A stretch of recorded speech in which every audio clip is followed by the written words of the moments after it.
needless to say, it was both convention floor conversation and corridor conversation.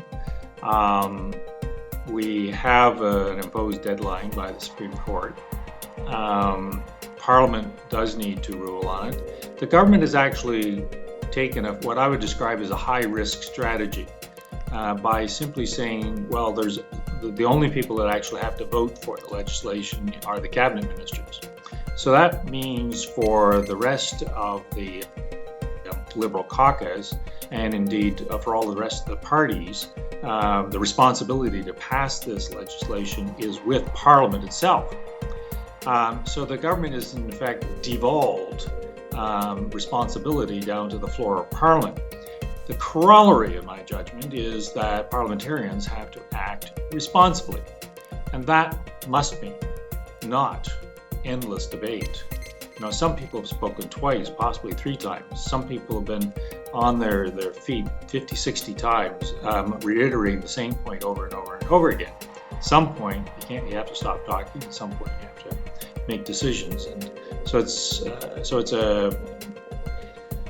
it's an experiment which I think the government finds a bit frustrating because they can't seem to bring it to the members' attention that there is a June 6th deadline, and after which there will be legal chaos. Yeah, but the problem with that is that somebody is going to do it. So is either Parliament, the members of Parliament elected by the people of Canada, or it's 9 members of the Supreme Court bench who will say, this is the law. And if we want to devolve all of that responsibility to the Supreme Court, I guess we should carry on doing what we're going to do. But I would like to think, and I think it's a strength of our democracy, that there is a dialogue between Parliament and the Supreme Court. And sometimes we find the Supreme Court very frustrating. And I'm sure sometimes the Supreme Court finds us to be quite frustrating. But it is, a strange concept. It still is a democracy, and we do go back and forth between the legislative branch and the parliamentary branch.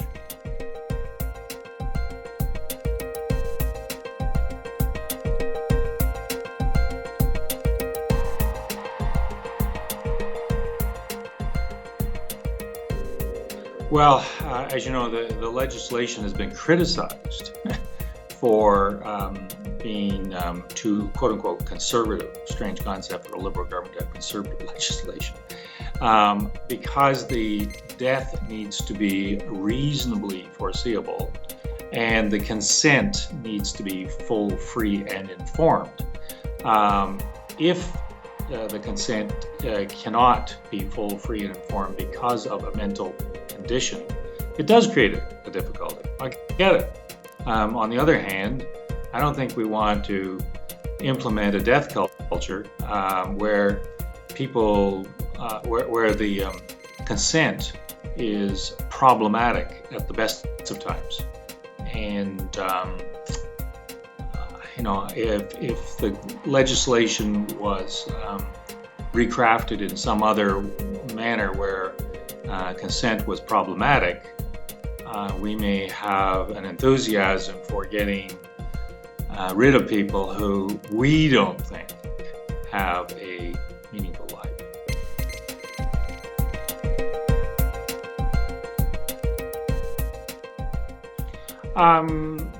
The intersection of politics and faith is always a curious one, sometimes quite difficult. The Judeo-Christian view of life emanates from the 6th commandment, which is thou shalt not kill. Or, you can expand that to murder, to expand that to not take a life. And that has underpinned our legal, moral, philosophical framework for 4,000 years.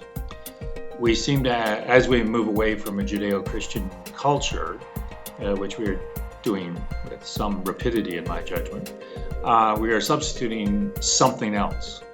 I'm not clear what the something else is, but we do have to fear, I think,